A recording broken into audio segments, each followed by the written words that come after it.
देहूरोड येथील ईदगाह मैदानात असलेल्या हजरत सलामती पीर दर्गावर 14वा उर्स उत्सव मोठ्या दिमाखात व भक्तिमय वातावरणात साजरा करण्यात आला।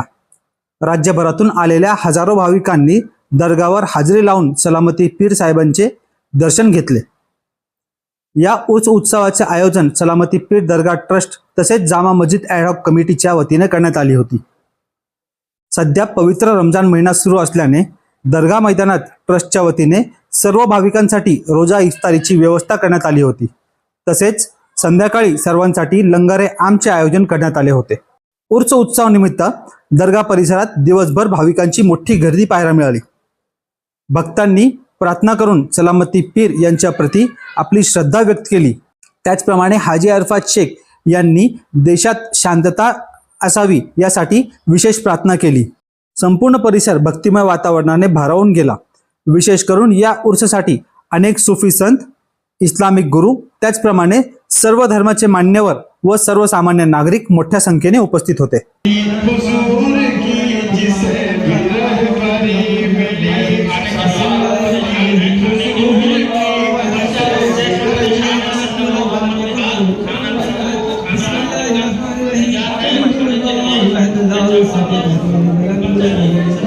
मेरे मौला करम अता फरमा दे, मेरे मौला रहम अता फरमा दे, रहम का करम का नुज़ूल अता फरमा, जो बीमार उनको शिफा फरमा, जो परेशान हाल है उनकी परेशानी को दूर कर दे।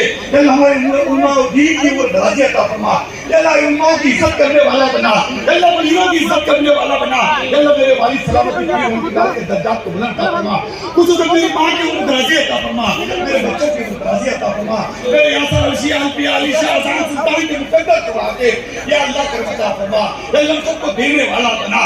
देखिए, आज का 14 साल वावरू से हजरत सूफी सलामती पीर रहमतुल्लाह अलैह देहूरोड पुना। मैं मानता हूँ कि देहू ये संत तुकाराम महाराज की भूमि है और इस भूमि से मोहब्बत ही बरसा है, बरसते रहेगा। वही सीख मेरे पिताजी हजरत सूफी आलमगीर शाह कादरी रहमतुल्लाह अलैह ने मुझे दी बचपन से कि ये गाँव संतों का गाँव है, पीरों का गाँव है, यहाँ पे मोहब्बत बढ़ता है। इसी तरीके से आज का 16वां रोज़ा उरूस के दिन पे पिछले कई साल से यहाँ पर इफ्तारी का प्रोग्राम किया जाता है। एक अनोखा इफ्तारी का प्रोग्राम किया जाता है, चाहे हिंदू, मुस्लिम, सिख, ईसाई सभी लोग एक प्लेटफॉर्म पे आते और एक दूसरे को खजूर खिलाते। यही हमारे संतों ने, हमारे पीरों ने, हमारे बड़ों ने हमको सिखाया। ये हाजी अरफात शेख उनके कदम पे कदम चलकर कोशिश करता रहता है कि सभी लोगों को अपने साथ में लेकर जोड़ के रहूं और मेरे महाराष्ट्र का जो अल्पसंख्यक समाज का ज़्यादा से ज़्यादा इस सरकार से किस तरीके से भला कर सकूं।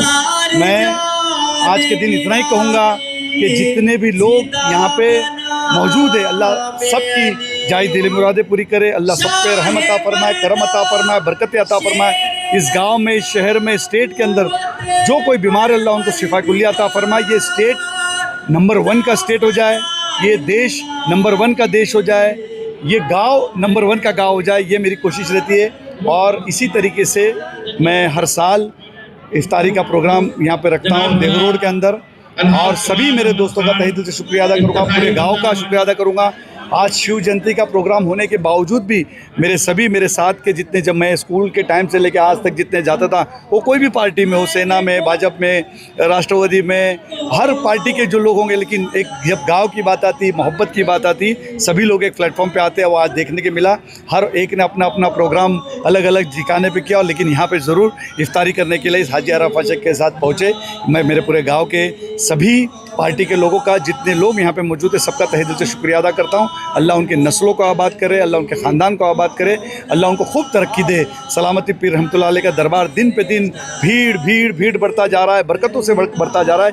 यही अपने आप में एक बड़ी बात है। मैं अपने वालिद को बेपनाह चाहता हूँ, आई लव माई फादर, और मैं यही सोचता हूँ कि जो माँ बाप ने हमको बचपन से पाल पोस के इस जगह पे लाए, उसका हम कभी कर्ज अदा नहीं कर सकते।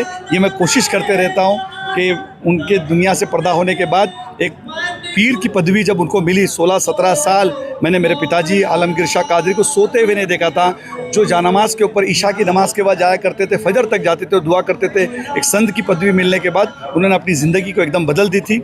और उसी तरीके से आज उनकी दुआओं के बदल उनके ने जो दुआएं अल्लाह तबारक व तआला 16-17 साल इबादत रियाजत की, ये उसी का नतीजा मैं समझता, और हम उसके अंदर खादिम बन के काम कर रहे हैं। भाई सुनने में आया है कि जो युद्ध में अटके हुए लोग हैं दुबई में, उनकी भी आपने कुछ तरीके से खिदमत की है, क्या ये मामला सच है? किस तरीके से आपके जरिए से खिदमत हुई है? बिल्कुल, पिछले 5-7 दिन से मैं महाराष्ट्र के अलग अलग कोने से जो मुझे फ़ोन आ रहे थे, पूना से, सांगली से, सातारा से, कोल्हापुर से, कल्याण से, ठाणे से, जो लोग सऊदी अरब के अंदर मदीना शरीफ में एयरपोर्ट पे फंसे हुए थे, जिद्दा एयरपोर्ट पे फंसे हुए थे, दुबई एयरपोर्ट पे फंसे हुए थे, बहरीन एयरपोर्ट पे फंसे थे, हर कोई फ़ोन कर रहा था, हमारे पास पैसे भी ख़त्म हो गए, हमारे पास होटल नहीं है, यहाँ पे इतना फुल है, रश है, अफरा तफरी का माहौल है, अचानक में युद्ध शुरू हो गया।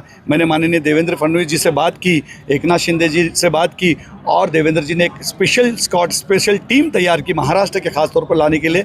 जो सांगली, सातारा, कोल्हापुर के जो लोग थे, नवी मुंबई के कुछ लोग थे, कल्याण के कुछ लोग थे, पूना के कुछ लोग थे जो फंसे हुए थे, उनको लाने के अंदर ये हाजी अराफात शेख को बिल्कुल कामयाबी मिली। मेरी सरकार ने पूरी तरीके से महाराष्ट्र के भूमिपुत्रों का ध्यान दिया। कभी उन्होंने ये नहीं देखा ये कौन सी जात का, कौन सी धर्म का। ऑब्वियसली मदीने शरीफ से आ रहे तो मुसलमान ही होंगे, जिद्दा एयरपोर्ट से आ रहे तो मुसलमान ही होंगे, सऊदी एयरपोर्ट, दुबई एयरपोर्ट से काफ़ी मिक्स पॉपुलेशन के लोग आए, बहरीन एयरपोर्ट से सभी मुस्लिम और हिंदू सभी लोग आए। तो ये जब देश के ऊपर जब संकट आती है तो एक देश खानदान में हो जाता है, ये इसकी मिसाल है।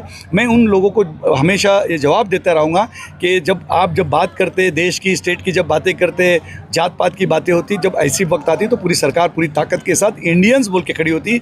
मैं पूरे तमाम लोगों के लिए खास तौर पर दुआ करूँगा कि जो मंत्रियों ने, महाराष्ट्र के मुख्यमंत्री जी ने, देश के प्राइम मिनिस्टर नरेंद्र मोदी जी ने और उनकी जो भी टीम वहाँ पे दिल्ली की काम कर रही थी, पूरे देश भर के अंदर जो लोग अलग अलग कंट्री में फंसे हुए थे, आज देश के प्राइम मिनिस्टर नरेंद्र मोदी जी की सऊदी अरब, दुबई, वहाँ पे अच्छे ताल्लुकात होने के वजह से हमको फर्स्ट प्रेफरेंस मिला। और एमिरेट्स की, एयर इंडिया की एयरलाइंस, इंडिगो एयरलाइंस हमको लाने का, हमारे देश से बाहर फंसे हुए लोगों को लाने का हमको मौका मिला। और सभी दोस्तों से कहूँगा और उन लोगों से कहूँगा कि फ्री ऑफ चार्ज के अंदर सभी लोग आए। मुंबई और महाराष्ट्र में एकनाथ शिंदे जी ने और देवेंद्र जी ने वहाँ पे फ़्लाइट से बात की, और जो लोग एयरपोर्ट फंसे हुए थे, कोई टिकट नहीं, फ्री ऑफ चार्ज में आए। ये भी मैं बताने में हिचकिचाऊँगा नहीं। उन लोगों के लिए जवाब है कि जब संकट आती है तो हम देश खानदान बन के खड़ा होता है। और मैं उन लोगों से दुआ करूँगा पूरे महाराष्ट्र भर में कि जहाँ लोग इफ्तारी कर रहे हैं, रोज़े रख रहे हैं, इस महाराष्ट्र पर, इस देश पे कभी कोई संकट ना आए।